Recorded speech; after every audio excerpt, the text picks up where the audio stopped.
Welcome to the Veriff Voices podcast, a collection of conversations with leaders from across the industry, sharing tips and valuable insight into shaping the future of online identity. This podcast is brought to you by the people of Veriff, rebuilding trust in the digital world. Hello, everybody, and welcome to another episode of Veriff Voices, the podcast that talks all things identity verification, including fraud, compliance, tech, and so much more. Today, we're going to be focusing on fraud, as we so often do, but with a very particular style. We're going to be focusing in on fraud in financial services. It's obviously such a very, very important industry for Veriff as a whole, but I think in terms of what we've seen from our data and our fraud reporting so far, it's also one that seems to be highly impacted by fraud too. Joining me to do so is Kevin Shine, who is VP of Sales and Partnerships at fraud.net. Kevin, welcome first of all. Just like to give you a little bit of an intro, if that's okay. So tell us a little bit about yourself, about fraud.net, and then maybe sort of a little bit of your experience as well. Again, Kevin Shine, I run the sales organization at fraud.net. We are about a 10-year-old fraud and risk management software, really focusing on real-time fraud prevention. We service not only financial services organizations, but merchants, digital commerce companies, remittance businesses, really anybody in the money movement business is in need of solutions like ours. Again, with the focus on real-time data processing and decisioning. My background, 20 plus years in financial data information technology. Again, the last 5 or 6 years focused on sort of the good fight of trying to stop the bad guys. So with that, I'm really looking forward to today's conversation. Awesome, good to hear. So I mentioned at the beginning there about some of the data that we're sort of referencing from our point of view. One of which, the biggest piece, is our sort of identity fraud report, which comes out once a year. Was published a couple of months ago now, but is still basically sort of looking at our customer data from 2023. One of the most notable things we found was that fraud across all industries actually was up by sort of an average of about 20%. But when we hone in on financial services, particularly payments, that rate was much higher. I think it was basically a 54% increase from 2023 compared to 2022's numbers. A similar story for e-commerce and some other financial services subsectors as well. Gal, I just want to get your sort of input on that, really, and your sort of thoughts on it. Does that mirror what you're seeing in the industry at the moment, and sort of, some of the things that you're hearing from your customers too? It does. I think when I reflect upon our existing client base and prospects that we're speaking to, there's a couple changes or issues that they're faced with. One is the move to real time, right? So I think the fraudsters have gotten ahead of them a little bit and exploiting various gaps in protection. And while, a lot of organizations have invested in tools and technologies to help prevent fraud, there's this push to move away from, batch processing or near real time to real time, because the fraudsters are actively engaging in real time. And that's impacting, financial services broadly. So that would be inclusive of banks, of payment processors, of marketplace operators. Other things that I think are at play here as well, beyond, increased fraud and that move to real time, is regulatory pressures. I think while their focus historically has been on banks, they recognize that there's this entire ecosystem of organizations that are responsible for moving money. And with that, yes, we want to prevent fraud, but we also need to make sure that we're not facilitating laundering or some other sort of non-compliant activity. So I think you have that, at play as well. Interesting. And what do you think? I mean, it's obviously an industry-wide problem then, by the sounds of things. What do you think are some of the triggers for online fraud in financial services? Is it just that it's a very tempting target and that's where the money is, or are there just more opportunities there, or is it that the industry is sort of inherently conservative and slow to act by nature, or is it all of those things or more? What are you sort of thinking is the main cause there? I like that's where the money's at. I mean, that they're always going to be a target. I think when we look at the responsiveness of financial services organizations, they're trying to align products and services to where the customers are at. So that could be organically building product, that could be acquiring, the latest cool fintech, and with that, while I think they do a decent job of making sure that their products and services are relevant to today's market, a lot of the underpinning technology, it's siloed, right? So some of it's legacy tech that just doesn't, again, facilitate a lot of real-time decisioning. When you look at fraud prevention, it's not uncommon for them to be using a host of point solutions to solve problems as they popped up over many decades. And it could even be instances like fraud.net and Veriff, right? Veriff is got a place inside of that stack. It could be that they're using a series of providers to prevent fraud or identity or other abuses. for digital bank account opening, and that's a different provider for loan applications and a different set of providers for transaction monitoring. So not only do you have legacy tech and infrastructure that could use some additional investment to move all of this to real time, you have data silos within inside of these organizations where they're not sharing data across, say, consumer banking and business banking.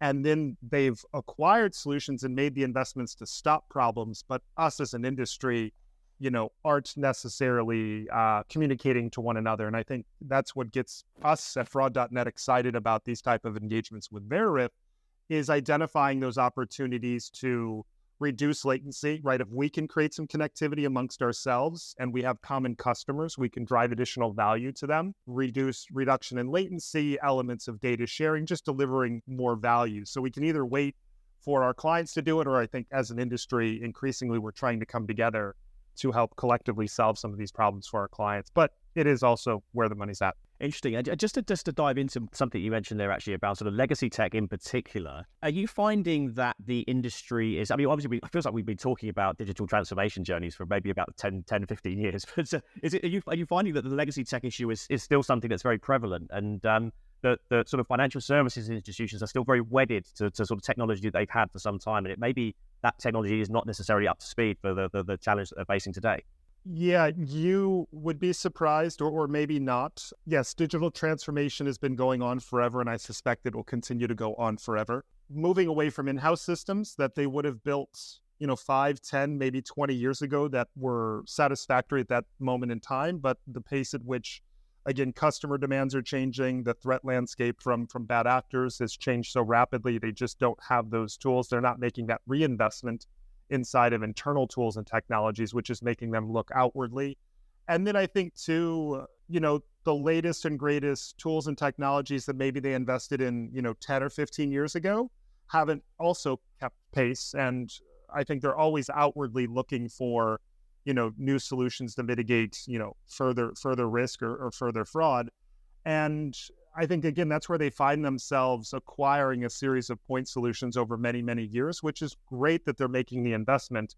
And, it's on us as an industry, I think, to try to come together and collaborate and communicate more effectively, again, to the benefit of our clients.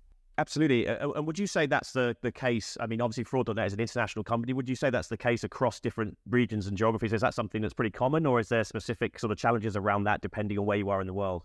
Yeah, from an investment perspective, what typically has been pulling them forward outside of regulation would be, movements to real-time payments. Real-time payments almost by default, you need real-time solutions to help prevent risk and manage compliance and prevent fraud. So when you look at some of those leading markets, whether that be India or Brazil with their real-time rails or some, in the UK and more recently in the United States, as you make some of these fundamental shifts for moving from multi-day payments to real time, it really pushes you into having to take a look at that stack and I think pull forward some of that investment that maybe you wanted to push off. And if you don't do that, as discussed earlier, the fraudsters are already there, right? There is a mark on your back. You are where the money is at. And if you're not keeping up those defenses, they're going to exploit those vulnerabilities very quickly. So I would say it's very much market-led based off of, what products and services that the market is demanding of you to provide them. And the biggest one would be, real-time payments or authorized push payments. And in response to that, you're seeing an array of scams, targeting vulnerable people. The money is released. And then now, more recently, we've had a little bit of a regulatory intervention, namely in the UK, where it's shifting liabilities and who's responsible for making payouts against customers who may have been scammed. So I'd like to see the industry continue to lead that and not be, managed by a regulator. But absent that happening, the regulators are going to come in and try to fix these issues. Absolutely. That's a really good point to raise, actually. I think let's maybe explore that a little bit more, because I think that there is kind of a much greater cost now to doing nothing, isn't there? To sort of, I mean, obviously there's always been the financial cost of somebody breaching your systems, and the sort of the human cost, if you like, of somebody becoming a victim to this too. But you sort of highlighted a little bit there about some of the regulatory pressures that are on these businesses too. And sometimes it's actually now a bare minimum to be able to do business is that you have to have these standards in place. Right? Is that something you're seeing, that sort of there's a recognition of that, and even going possibly above and beyond that too, where sort of fraud prevention is now seen as a positive differentiator, as in, a company will, an individual will go to a company based on their record of that in the past. Is that something that you're seeing as well? Yeah, I mean, we're actively engaged with a payments company as we speak, who, in response to regulatory pressure and certain audits, is moving away from some less than ideal in-house systems to, have something that is scalable, that is auditable, that they can show a regulator, this is our process.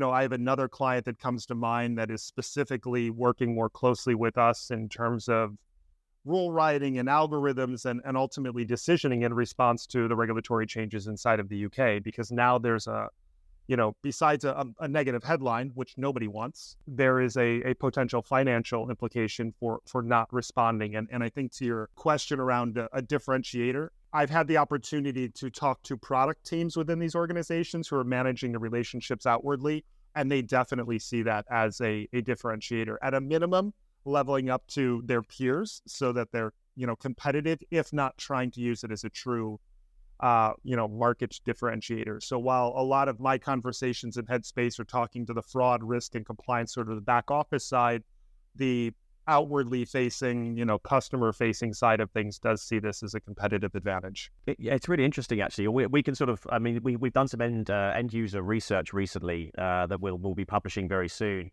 That talk, especially sort of age demographics, actually. The younger demographic, I think sort of up to the age of about 44, I think was our cutoff, weighted very, very heavily. That sort of, they will look at the previous record of a financial services institution on fraud.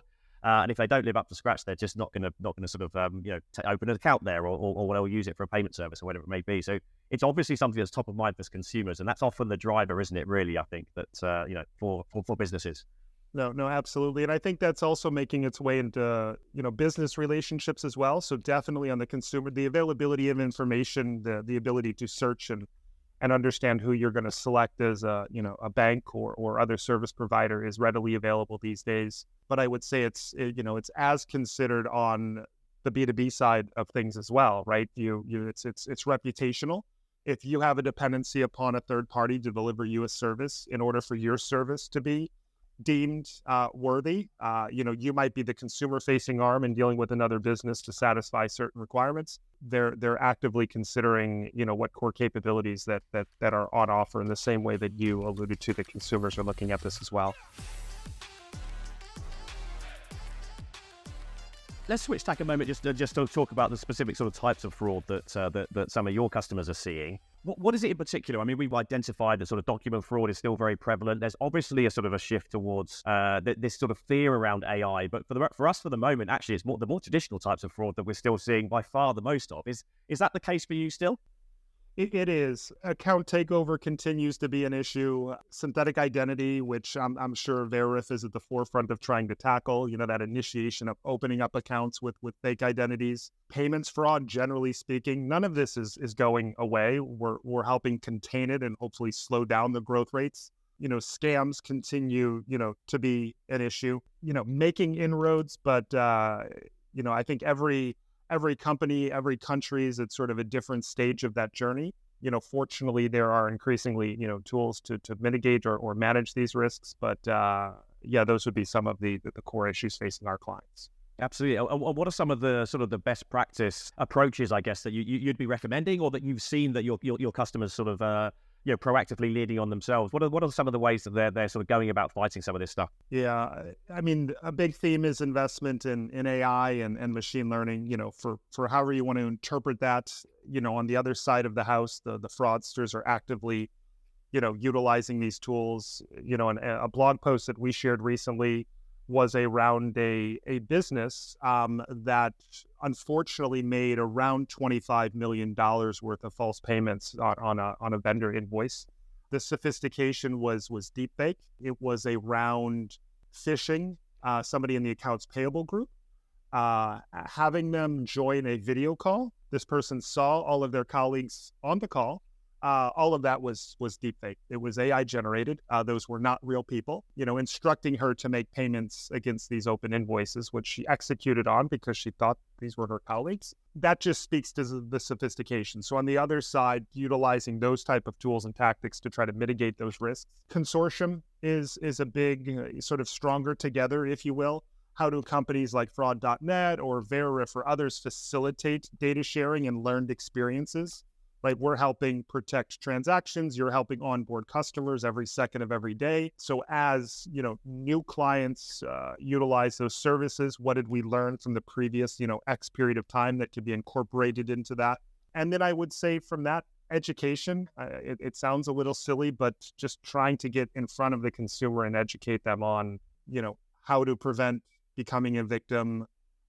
Being aware of configuring accounts with things like step-up authentication or out-of-band authentication. So a combination of tools and tactics, and then a combination of just general education to users. Interesting. Yeah. Do you mind if we just dig into that data sharing point, actually? And also almost sort of creating a community, as it were, of providers in some sense.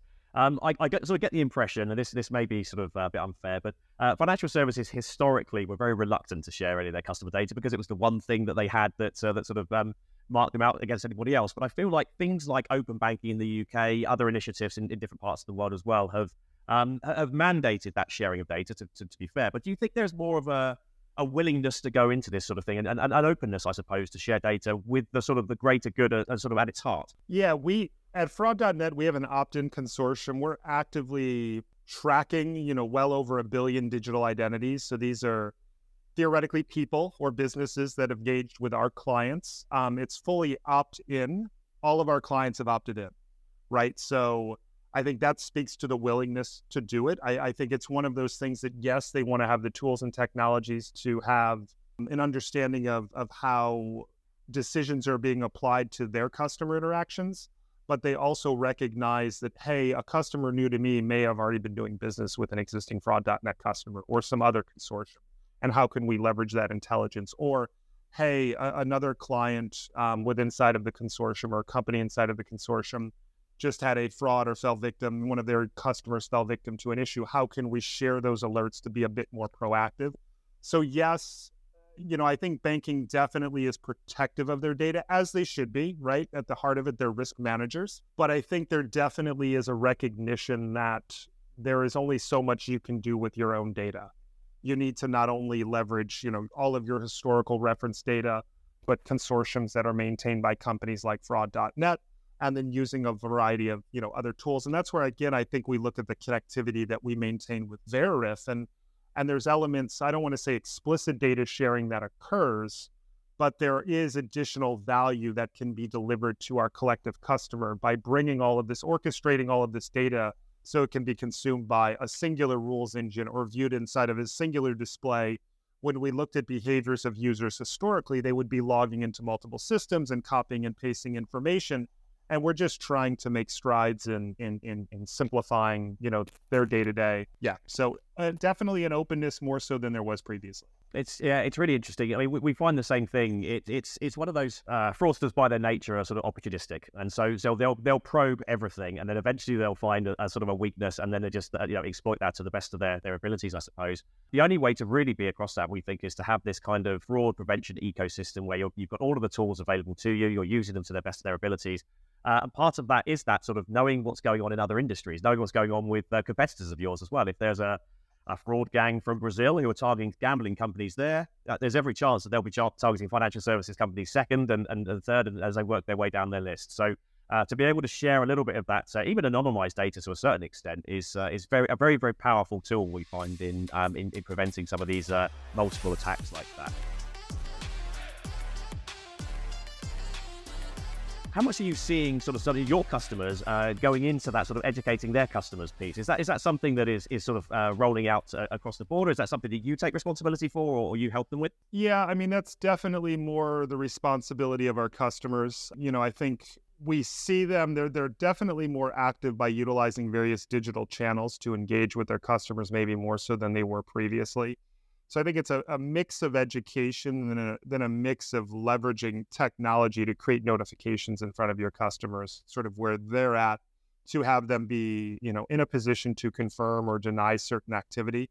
I think I've been impressed with some of our clients, their ability to, maybe 10 or 15 years ago, they would have sent you a letter notifying you of some suspicious activity. Then it would have moved to an email, and then it would have moved to an SMS. And now you're just seeing more in-app notification. So not only considering educational channels where I think we could all do better, but as you start leveraging these real-time technologies, the ability to deliver real-time notifications to your customers within reason, you don't want to overwhelm them, but to communicate to them more directly where they're at, which for most people is we're at our phone or some device, the ability to talk to them there to help them audit or authenticate suspicious activity. Absolutely, and I noticed you've used the phrase real time in a number of answers today, and I think that's a really interesting one to jump on, actually, because I think there is an element here as well of the sort of the heightened customer expectation of what a digital experience should be like. And I think all of us have been with Amazon or whoever, where we've gone on, ordered something, it's all instant, it's here the next day, and so on. And I think there is an expectation now for financial services companies to be of that standard. I mean, even though it's a very different industry to a marketplace, but are you finding that too, that there is that kind of balance between the kind of friction that has to be inserted into the process to prevent fraud, not having too much of an impact on the customer experience and not slowing things down too much? Is that an issue that seems to come up quite a lot for you with your customer base? Yeah, I mean, it's the old, push-pull between sort of the sales and marketing or the product teams within these organizations, and then you've got the, the curmudgeon fraud and risk folks who it's a balancing act, right? On one side, they want everything frictionless and open to expedite, onboardings and a delightful customer experience. On the other side, you do have to manage risk and compliance and other considerations. So I would say that that'll probably continue forever. Where I think it gets interesting as well is when you look at, fintechs that will emerge, right? They're trying to take advantage of newer tools and technologies to reduce that friction, to differentiate themselves. I think now you're seeing, let's call them legacy or incumbent FIs or financial services organizations who are adopting those tools and technologies, right? So fintechs tend to be that tip of spear, probably a little bit further on that risk curve because they need to acquire new customers. The incumbents, they have the customers and are able to sit back and observe what's working and what isn't working. And then again, I'm starting to see them, over the last couple of years, adopt those tools and technologies. I think from the consumer perspective, yeah, it's been dictated by e-commerce and what is that experience, to your example of Amazon, one-click pay and the package is at my house the next day. The days of waiting multiple days for a bank account to open or a loan application to be processed and wet ink signature and a lot of documents back and forth are evaporating. So I think your consumer experience is definitely making its way into how businesses are imagining how they should be interacting. And I think there's also a perception that as, say, a bank customer, the money is mine, right? So why can't I send it to a friend or pay an invoice or move money around instantly? Where if we go back, it might be foreign to some younger people that listen to this, but not too long ago, it was multiple days to move money, and just the slowness that was acceptable is no longer acceptable, even with inside of financial services. Absolutely. And I think this has been a great discussion, by the way. Just to round things up, and I'm going to ask you to look into your crystal ball, if you wouldn't mind, and make some predictions. What do you anticipate the sort of the fraud landscape to look like in financial services if we were to get together again in 12 months' time or 24 months' time, whatever it may be? What do you think are going to be the big things that are going to be keeping people up at night? Fraud loss is going to increase, so it's going to get worse. It's going to go higher. I think when I look at some stats, as of 2018, it was estimated to be about $1 trillion worth of loss. 2028, it's expected to be 13 trillion. So you're talking about, growing a little north of $1 trillion every year, which is a lot of money. I wouldn't be surprised if that gets accelerated in the near term, just with the adoption of, generative AI and machine learning and these developer tools that are great for consumers and technologists to develop cool things. But at the same time, the fraudsters are leveraging those tools. Look back to the deepfake example that I gave with the 25 million. We have been looking at some tools that fraudsters are using to, in essence, allow them to create almost an unimaginable number of bank accounts, giving them a script to go do a thing, to automatically go find bank websites where you apply for things and facilitate that whole process automatically without a lot of guide rails. So what does that mean? You're just going to be, as a fraudster, operate at a scale and sophistication that you haven't been historically, at a lower sort of per unit cost basis. So if you can do this stuff faster, more sophisticated, at a cheaper price, and do this 24/7, that's not great for, our clients, our collective clients between, our two respective companies. And with that will have to come more innovation, from the service provider community who's trying to help our clients to work these issues. Absolutely. And would you agree then that, if fraud is going to be growing, preventing fraud is going to be almost more of a differentiator as we move forward as well? Yes. No, absolutely. That, and definitely anchored in fraud as a differentiator. And then there's always this compliance angle, to it as well, because money moves so fast. The fraudsters, the money launderers, they're taking advantage of all of these avenues to be successful. Absolutely. I think we're in for some very interesting times over the next 12 to 24 months. But well, Kevin, look, let's wrap things up there, because I think we're just about out of time. So first of all, thank you very, very much for this. It's as always a very, very insightful conversation. Are there any other plugs that you'd like to make for Fraud.net, or any activity that you'll be up to that people should look out for? No, just come to our website. It's just fraud.net, as the name would suggest. So happy to talk about all things fraud, risk, compliance. That's where you can find us. All right. Well, thank you very much. And thank you, everybody, for listening. This podcast is brought to you by Veriff. Identity verification made simple. Learn more at veriff.com.